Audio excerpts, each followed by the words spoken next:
Our presentation is on teacher clarity, which is one of the 10 visible learning influences, and this presentation is by Ashley Childers, Abby Heckman, Isabel Bird, and Abigail McCormick.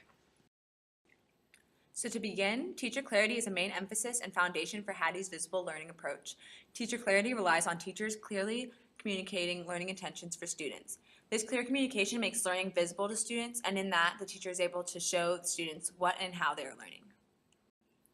So there are 3 steps for teacher clarity: learning intentions, which are just the overall learning goals and objectives for students; success criteria, which are the more specific steps; and then learning progressions, which are even smaller units of direction for the students.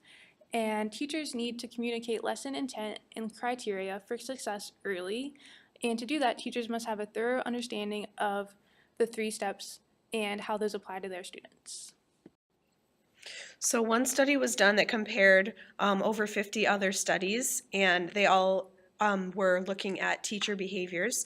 And out of 11 categories, teacher clarity had the strongest effect on student learning, so it's very important.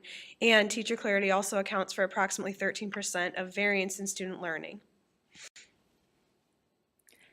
Varying student traits affect how they perceive teacher clarity in different ways. So that just means that students come to classrooms and to schools with different backgrounds and experiences and characteristics, and those things can alter the way that they perceive their teacher's clarity. And from that, our article said that clarity is somewhat in the eye of the beholder, and teacher clarity and student predispositions can still work together to create an effective classroom. So teacher clarity makes learning visible to students by making expectations for learning clear to them. So in that, the students should always have these questions. There's 3 questions that they should be asking themselves, and that is, what am I learning, why am I learning it, and how will I know when I have learned it? So in that, the teachers should be able to answer these questions for the students and make it clear to them what they want them to know, and in this way, students will feel empowered and effective. Another one of our articles said that for teachers, knowing exactly what one wants students to learn gives life, direction, and shape to the course. For students, knowing exactly what one must learn gives life, direction, and shape to one's learning.